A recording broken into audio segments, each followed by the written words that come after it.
2016-তে আমার প্রথম freelancing marketplace সম্পর্কে জানা। প্রথম দিকে আমার ফ্রিল্যান্সিং জগতে ওয়ার্ডপ্রেস নিয়ে কাজ করার, যেটা আসলে ওয়েবসাইট ডেভেলপমেন্ট, একটা প্লাগিং ডেভেলপমেন্টের আমি কাজ করি। এর সাথে আস্তে আস্তে গ্রাফিক ডিজাইনিংয়ের দিকে আমার আসলে যাওয়া হয় এবং গ্রাফিক ডিজাইনিং সম্পর্কে আমার মূলত 2018-19 থেকে আসলে পুরোপুরি আমি গ্রাফিক ডিজাইনে শিফট হয়ে যাই।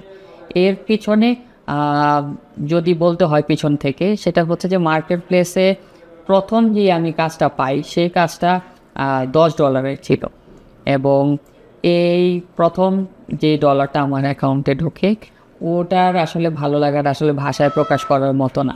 আমি যখন ইউনিভার্সিটিতে ভর্তি হয়ে যাই, ভর্তি হওয়ার পর আমি চেষ্টা করছিলাম যে কীভাবে আমার ইউনিভার্সিটির টিউশন ফিগুলো আমি কীভাবে নিজে বেয়ার করতে পারি। অস্ট্রেলিয়ান ক্লায়েন্ট দিয়ে আমার প্রথম কাজ করা শুরু।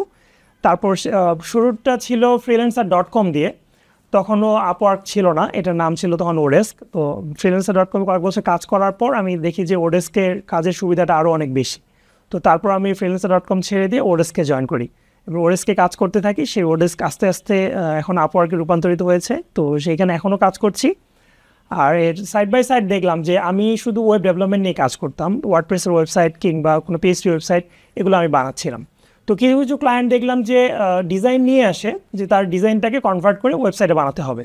আবার কিছু কিছু ক্লায়েন্ট এসে বলছে যে আমার কাছে আইডিয়া আছে, আমি তোমাকে স্কেচ দিতে পারি, কিন্তু এটা ডিজাইন তোমাকে করতে হবে, ডেভেলপমেন্টও তোমাকে করতে হবে। তো আমার যেহেতু ডিজাইনের এক্সপিরিয়েন্সটা খুব বেশি একটা ছিল না তখন, তো আমি আস্তে আস্তে আমার ছোটো ভাইকে ইন্সপায়ার করি যে তুই তাহলে ডিজাইনটার দিকে একটু মনোযোগ দে। ওর আবার আঁকা আগে ছোটো থেকে অনেক ভালো লাগে, তো ও ডিজাইনটাতে অনেক আস্তে আস্তে নিজেকে ইমপ্রুভ করতে থাকে। তো একসময় গিয়ে যেটা হলো যে আমাদের ডিজাইনের কোনো কাজ আসলেই ও ডিজাইনটা কনফার্ম করে দিত, ওই ডিজাইনটা ক্লায়েন্ট অ্যাপ্রুভ করলেই আমি জাস্ট ওইটাকে কোডে রূপান্তর করে সেটাকে আমি সম্পূর্ণ ওয়েবসাইট বানিয়ে দিচ্ছিলাম। তো সবারই একটা প্রবলেম দেখা যাচ্ছে যে সবাই হলো আপনার ইয়ারলি একটা অ্যামাউন্টে গিয়ে স্টাক হয়ে যাচ্ছে।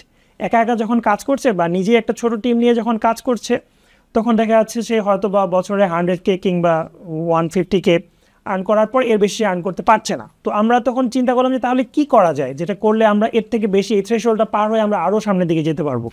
তো ওখান থেকে আমরা তখন চিন্তা করলাম তাহলে বিভিন্ন সেক্টরের বিভিন্ন মানুষ নিয়ে যদি আমরা এক হতে পারি, তাহলে আমরা সবগুলো সাপোর্ট দিতে পারবো, মানে ওয়ান স্টপ সার্ভিস আমাদের কাছেই পাবে।